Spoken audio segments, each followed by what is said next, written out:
Ngayon, Erwin Tulfo, nasampal mo na ba si Kiko Pangilinan? Ikaw nga'y sabi niya na itong nakaraan, kaya nagustuhan ka ng taong bayan dahil sa iyong di umanong tapang.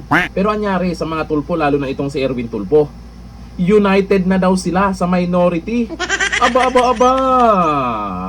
Nakaraan po, pinanood po natin ang baliktanaw sa video na banat ni Erwin Tulfo kay Risa Hontiveros tungkol po dyan sa PhilHealth. Pero ngayon, united na sila. At eto naman, ang matapang nung nakaraan na banat ni Erwin Tulfo dito kay Kiko Pangilinan.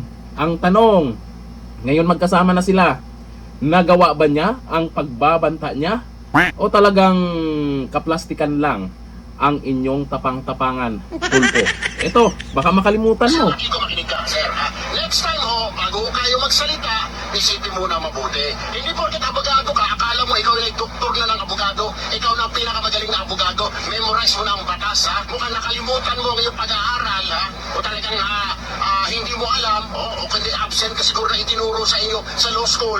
Kaya next time, ikaw Pangilinan, punyemas naman. Mag-isip-isip ko, sir, ng konti. Ano po? Daldal ka kasi ng daldal, ha? Utang ina, puro ka, sat-sat ka ng sat-sat. Tumigil ka na.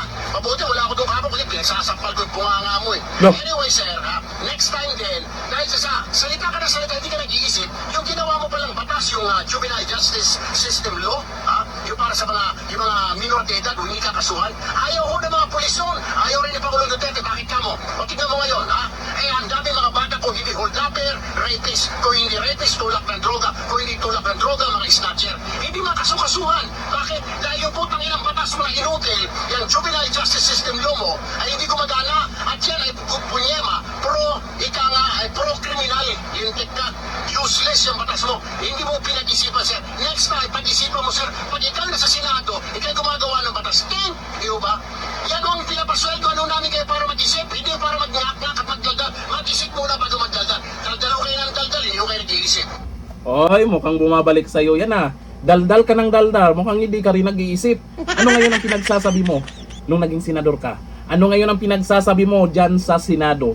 Kasi sa totoo lang, itong mga Tulfo talaga, nanalo lang to dahil akala ng taong bayan, tuloy-tuloy yung tapang nila. Sumikat sila dahil sa mga ganyan, pinagmumura yung mga dapat murahin. Isa ito, si Erwin Tulfo. Talagang walang preno yan. Maraming natutuwa sa kanya para naman magising sa katotohanan yung ibang politiko na gumagawa ng kalokohan. Ngayon, anyari na, naging kakampi na niya. Paano yung sinasabi mo noon, Erwin Tulfo, dyan sa mga kasamahan mo? Totoo ba o hindi? Kasi kung totoo naman, baka naman, singilin natin yan. Singilin mo yan. O kagaya kay Risa Hontiveros.